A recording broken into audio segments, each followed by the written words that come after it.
హైదరాబాద్ లో IT raids కొనసాగుతున్నాయి. Producer Dil రాజుతో పాటు ఆయన కూతురి ఇంట్లో రాత్రి 11 గంటల వరకు దాదాపు 18 గంటల పాటు సోదాలు కొనసాగాయి.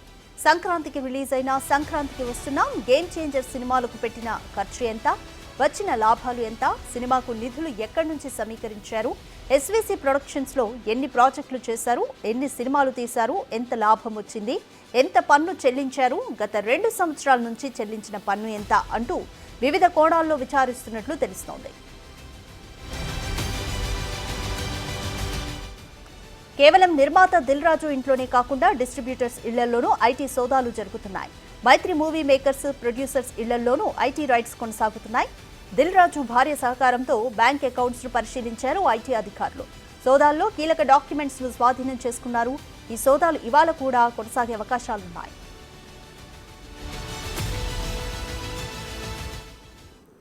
మోర్ డీటెయిల్స్ మా ప్రతినిధి సుజాత లైవ్ లో అందిస్తారు.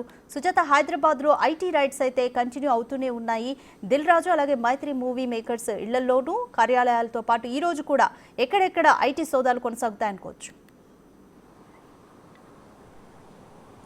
రాధిక, హైదరాబాద్లో నిన్న 8 ప్రాంతాల్లో సినీ ఇండస్ట్రీకి సంబంధించినటువంటి ప్రొడ్యూసర్స్ కావచ్చు, అదేవిధంగా డిస్ట్రిబ్యూటర్స్ ఇళ్లలో ఐటీ సోదాలు కొనసాగాయి. నిన్న ఉదయం 6 గంటల ప్రాంతంలో 55 మందితో కూడిన ఐటీ అధికారులు 8 ప్రాంతాల్లో ఐటీ రైడ్స్ని కొనసాగించారు. అయితే ప్రొడ్యూసర్ దిల్ రాజు ఇంటితో పాటు తమ కుమార్తె అదేవిధంగా తమ్ముడు ఇళ్లలో ఐటీ సోదాలు కొనసాగించారు. మరోవైపు మైత్రి మూవీస్కి సంబంధించినటువంటి వారి ఇళ్లలో కూడా ఐటీ రైడ్స్ అనేది కొనసాగించారు.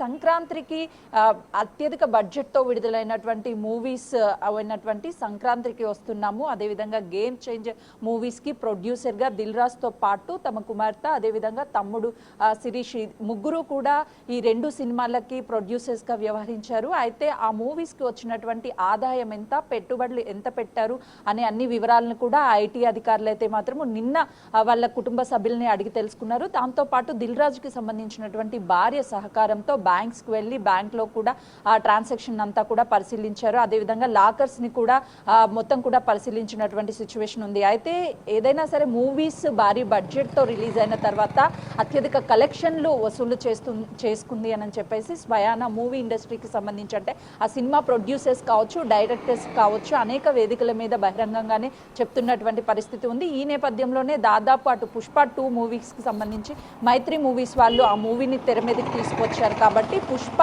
2 మూవీ రికార్డ్ని బ్రేక్ చేసి ఇండియా వైజ్గా కూడా అత్యధిక కలెక్షన్స్ చోటు చేసుకుందని చెప్తున్నారు. మరోవైపు సంక్రాంతికి వస్తున్నాం, తక్కువ బడ్జెట్తో తీసినప్పటికీ కూడా కలెక్షన్ రూపంలో అత్యధికంగా వసూలు చేసినటువంటి సినిమా కూడా రీసెంట్గానే చెప్పవచ్చు. ఇప్పటికి కూడా సినిమా థియేటర్లు అయితే మాత్రము ఆడుతున్నటువంటి పరిస్థితి ఉంది. అయితే ఈ నేపథ్యంలోనే ఈ మూవీస్కి సంబంధించి ఎక్కడి నుంచి నిధులు సమీకరించారు, ఎవరెవరు డిస్ట్రిబ్యూటర్స్గా వ్యవహరించారు అన్ని విషయాలను కూడా నిన్న రాబట్టే ప్రయత్నం చేశారు ఐటీ అధికారులు. దాంతోపాటు గత 2 సంవత్సరాల నుంచి పే చేసినటువంటి ఐటీ రిటర్న్స్ ఎంత ఇన్కమ్ వచ్చింది, ఎంత పెట్టుబడులు పెట్టారు, వీటన్నిటినీ కూడా అయితే మాత్రము అధికారులు పరిశీలించినటువంటి పరిస్థితి ఉంది. నిన్న జరిగినటువంటి రైట్స్కి సంబంధించి సత్యం రంగయ్య ఫైనాన్స్ వహించారు. అటు డాకు మహారాజుకి కావచ్చు, అదేవిధంగా సంక్రాంతికి వస్తున్నాం, గేమ్ చేంజర్ ఈ 3 మూవీస్ కూడా ఫైనాన్షియల్గా వ్యవహరించినట్లుగా కూడా తెలుస్తుంది సత్యం రంగయ్య ఫైనాన్స్ కంపెనీ. మరోవైపు దిల్ రాజుకి సంబంధించినటువంటి శ్రీ వెంకటేశ్వర ప్రొడక్షన్స్తో పాటు మైత్రి మూవీస్కి సంబంధించినటువంటి ఏదైతే డైరెక్టర్స్ ఉన్నారో వాళ్ళందరి ఇళ్లలోనూ రైట్స్ని కొనసాగించారు.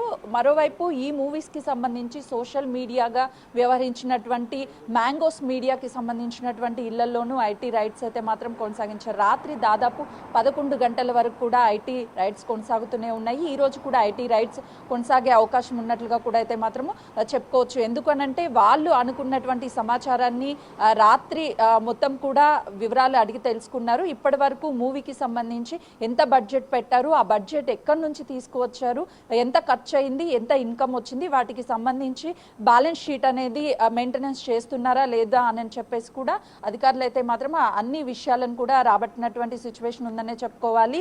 పలు ప్రాంతాల్లో 55 మంది బృందాలుగా 55 మంది 8 ప్రాంతాల్లో టీములుగా డివైడ్ అయ్యి నాన్ స్టాప్కి అయితే మాత్రము దాదాపు 18 గంటలకి పైగానే ఈ ఐటీ రైడ్స్ కొనసాగించారు. అంటే గతంలో కూడా భారీ బడ్జెట్తో రిలీజ్ అయినటువంటి మూవీస్ ఏవైతే ఉన్నాయో ఆ మూవీస్ రిలీజ్ అయిన తర్వాత వసూలు అంటే కలెక్షన్ అయిన తర్వాత కూడా ఐటీ రైడ్స్ అనేది మూవీ ఇండస్ట్రీకి సంబంధించి కొనసాగుతూనే ఉన్నాయి. ఇప్పుడు కూడా ఈ సంక్రాంతికి భారీ బడ్జెట్ మూవీస్ ఏవైతే రిలీజ్ అయ్యాయో అటు సంక్రాంతికి వస్తున్నాం కావచ్చు, డాకు మహారాజ్ కావచ్చు, అదేవిధంగా గేమ్ చేంజర్, ఈ మూవీస్ ఏవైతే ఉన్నాయో ఈ మూవీస్ రిలీజ్ అయినటువంటి నేపథ్యంలోనే అత్యధిక కలెక్షన్స్ దాదాపు ఈ మూవీకి సంబంధించి కోట్ల రూపాయలు ఖర్చు పెట్టినప్పటికీ రెట్టింపు కలెక్షన్ చోటు చేసుకుందని చెప్పుకోవచ్చు.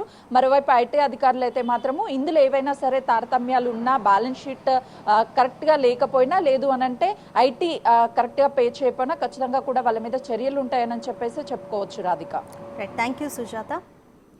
హైదరాబాద్లో ఐటీ సోదాలు జరుగుతున్నాయి. ప్రముఖంగా సినీ నిర్మాతల ఇళ్లలో సోదాలు జరుగుతున్నాయి. ఇప్పటికే కీలక డాక్యుమెంట్స్ను అధికారులు స్వాధీనం చేసుకున్నారు. ఇవాళ కూడా ఈ సోదాలు కొనసాగే అవకాశం ఉంది.